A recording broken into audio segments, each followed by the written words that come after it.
नरकी जीवन है पूरा, चलना मुश्किल है यहाँ पे जो है। और मैं चाहता हूँ कि ये सड़क बने, बिजली पानी सब इसकी सुविधा हो। 30 फीट रोड थी उसको 20 फीट कर दिया, 60 फीट 80 फीट रोड को 60 फीट कर दिया, पार्क बेच दिया, गरीबी रेखा के मकान बेच दिए। न रोड है, न लाइट है और ना ही पानी की सुविधा है। हम लोग सुबह में घूमने जाना चाहते हैं, वो भी हम घूम नहीं सकते हैं, गिरने का डर है। हम लोग मोटरसाइकिल से निकलते हैं कि ऐसा लगता है कि घर पहुंच पाएंगे कि नहीं ठीक ठाक। और बच्चों को भी मतलब स्कूल जाते हैं तो डर लगता है कहीं ऑटो ना पलट जाए, कहीं गाड़ी ना पलट जाए, और मतलब कोई भी सुविधा नहीं है। क्योंकि हम सिर्फ वोट देने के लिए उनका वोट बैंक है, सुविधाओं के नाम पे हम जीरो हैं। नमस्कार, मैं हूं विकास वर्मन। आप देख रहे हैं IBC 24 का खास चैनल खबर विभाग। हम खड़े हैं एक ऐसी बस्ती में जहां कॉलोनाइजर इन दिनों चोरी कर रहा है और ऊपर से सीना चोरी।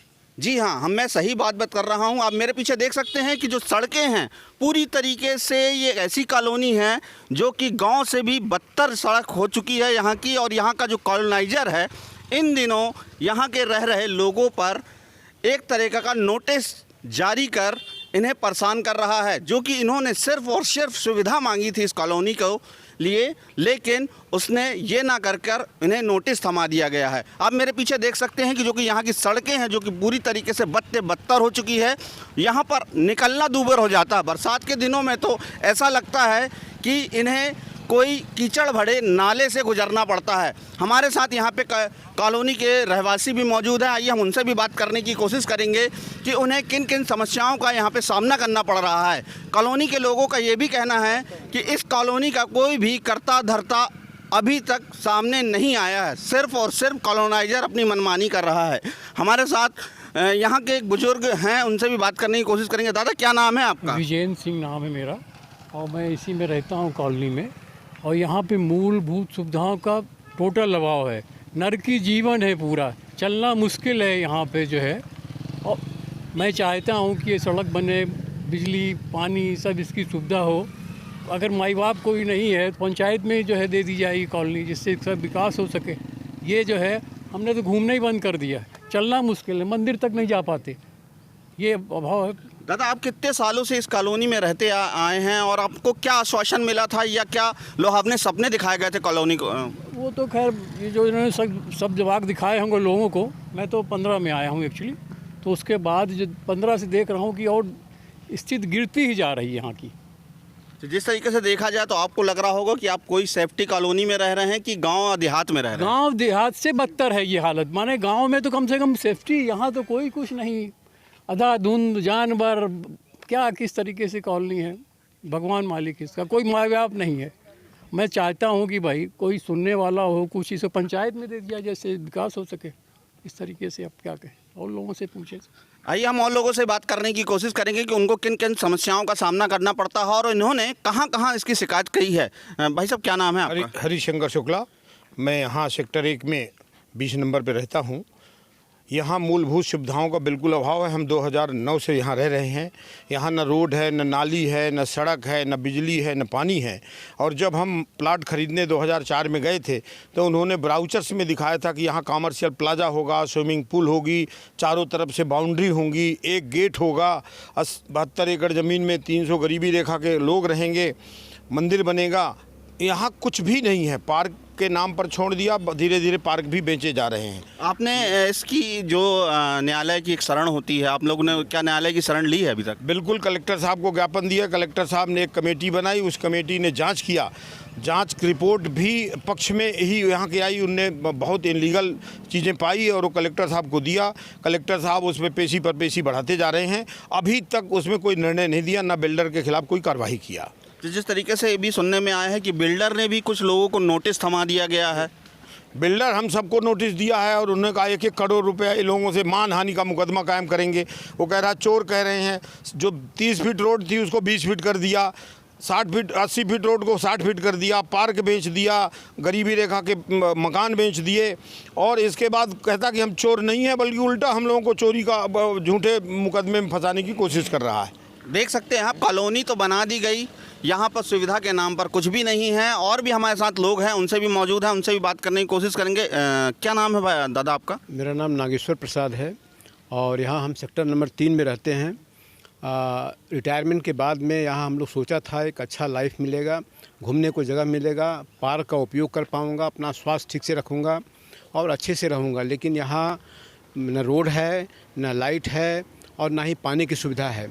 हम लोग सुबह में घूमने जाना चाहते हैं, वो भी हम घूम नहीं सकते हैं, गिरने का डर है और बहुत सारी समस्याएं हैं जो हम लोग घर से बाहर निकलना मुश्किल होता है बरसात के दिनों में। और हम लोगों से ये है कि कम से कम इसको पंचायत में दे दिया जाए ताकि हम लोग पंचायत से अपना सारा काम करवा सकें। जिस तरीके से आप बोल रहे हैं पंचायत में दे देने जाना, अभी तक किसी को हैंडओवर मतलब नहीं किया गया है। मतलब इन 20 सालों से आप सिर्फ कॉलोनी लावारिस है। लावारिस, यहाँ लावारिस है। यहाँ गाय मिलेंगे आपको, कुत्ते मिलेंगे, भैंस मिलेंगे, सब तरह के जीव मिलेंगे और उनसे हमें भी डर लगता है कि कहीं हमारे ऊपर कूद न पड़े। रात में भौंकते रहते हैं। सारी सूअर मिलेंगे, सब तरह की असुविधाएं यहाँ पर हैं। गांव से भी बदतर है, ऐसा गांव में भी नहीं होता है जो हम लोग यहाँ फेस कर रहे हैं। कॉलोनी वासियों का एक कहना तो है कि उन्होंने कई बड़े बड़े सपने देखकर इस कॉलोनी में उन्होंने ज़मीन लिया, घर बनाया, लेकिन उनका यहाँ पर रहना अब मुश्किल होता जा रहा है। हमारे साथ और भी लोग हैं, उनसे भी बात करने कोशिश करेंगे। भाई साहब, क्या नाम है आपका? राजेंद्र पटेल, मैं सेक्टर नंबर 4 में रहता हूँ और मैं फ़िलहाल एक सर्विसमैन हूँ। और मैंने भी यहाँ पे प्लाट यही सोच के लिया था कि बहुत अच्छी कॉलोनी है, एकदम वातावरण स्वच्छ वातावरण है, अच्छी कॉलोनी है, रोड है।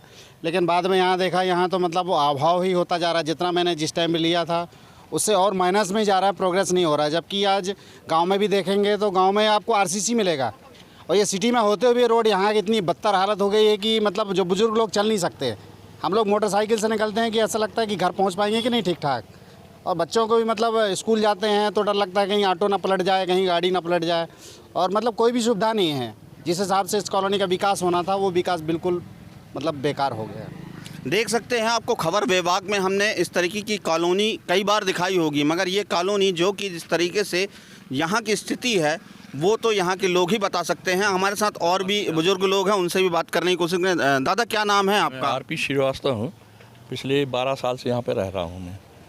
तो स्थिति तो दिन पर दिन ख़राब होती जा रही है। ये तो मेन रोड है, इसके अलावा जो साइड रोड है, मतलब जो कॉलोनी गली की रोड है, वो उसमें हम लोग यहाँ पानी भर जाता है, निकल नहीं पाते, जीव जंतु निकलते हैं।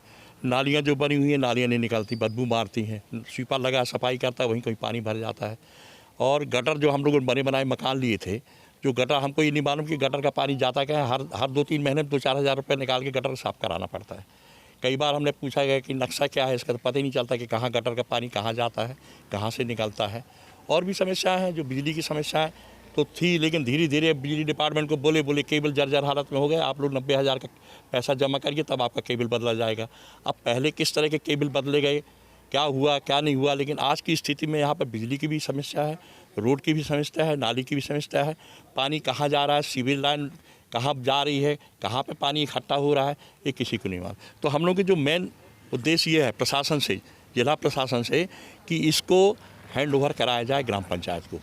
वो तो शुरू से आश्वासन देते रहे कि हमने ग्राम पंचायत में कर दिया हैंड ओवर। अब हम लोग भी सुनते रहे, लेकिन जब ग्राम पंचायत, कई बार मीटिंगें हुई, ग्राम पंचायत ने कहा हम लोग को हैंड ओवर ही नहीं हुआ है।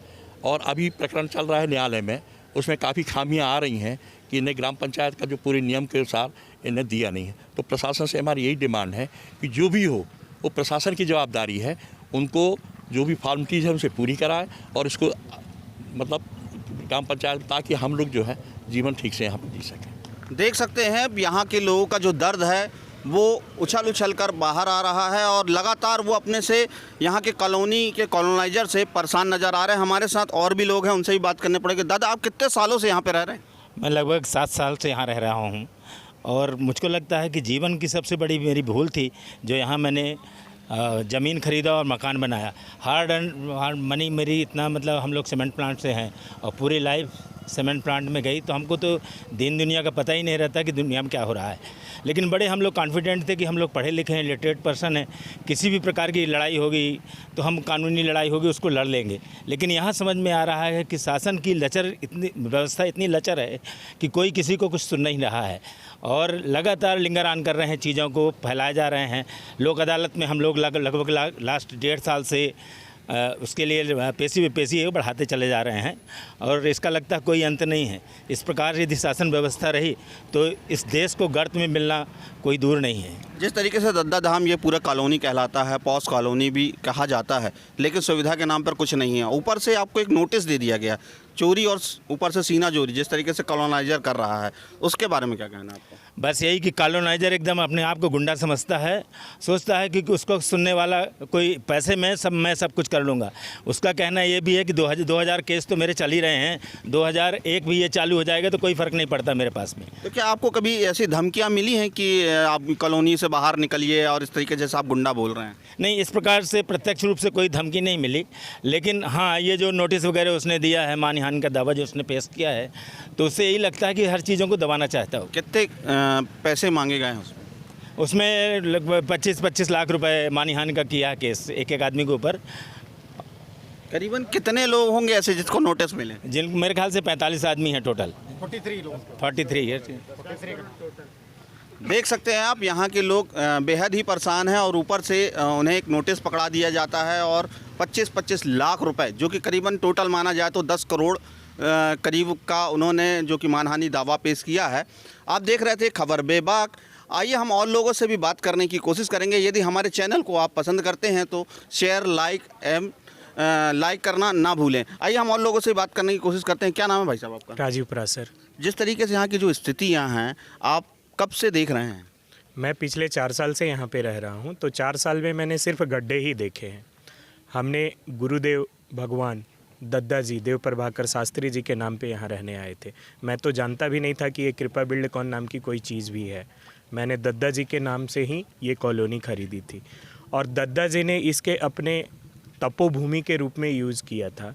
तो हमने सोचा इतने बड़े संत के एरिया में हम रहने जा रहे हैं तो सारी सुविधाएं तो हमें बाय डिफ़ॉल्ट मिलेगी। और जब तक दद्दा जी यहाँ थे, यहाँ पे किसी भी प्रकार की दिक्कत होती थी तो वो अपने स्तर से सुलझा लिया करते थे। आज परिस्थिति ये है कि हमारा माई बाप कौन है, हम किसके पास जाएं? जब कलेक्टर के पास जाते हैं, जिसको ज़िले का मुखिया बोला जाता है, और शायद वो पब्लिक सर्वेंट कहे जाते हैं, उनका काम ही पब्लिक की सेवा करना है, बट उनकी ढुलमुल डेट पे डेट जो कानून हमने पिक्चरों में देखा था, तारीख पे तारीख, वो हमारे साथ खेला जा रहा है। हमें ये नहीं बताया जा रहा है कि आप पंचायत में हो, या अगर पंचायत में नहीं हो तो आपका गवर्निंग बॉडी कौन है। सोसाइटी है, सोसाइटी क्या कर सकती है जब बिल्डर ने उसका जो भी डेवलपमेंट फ़ी था वो खा गए। जब हमने इन सभी चीज़ों की लड़ाई शुरू की तो सबके ऊपर मानहानि का दावा किया गया। आप बताइए, अगर रोड नहीं है हमारे पास, आप स्वयं आए होंगे, रोलर कोस्टर का मज़ा लिए होंगे, लगता तो ऐसा है कि बच्चे स्कूल नहीं जा रहे हैं, किसी युद्ध पे जा रहे हैं।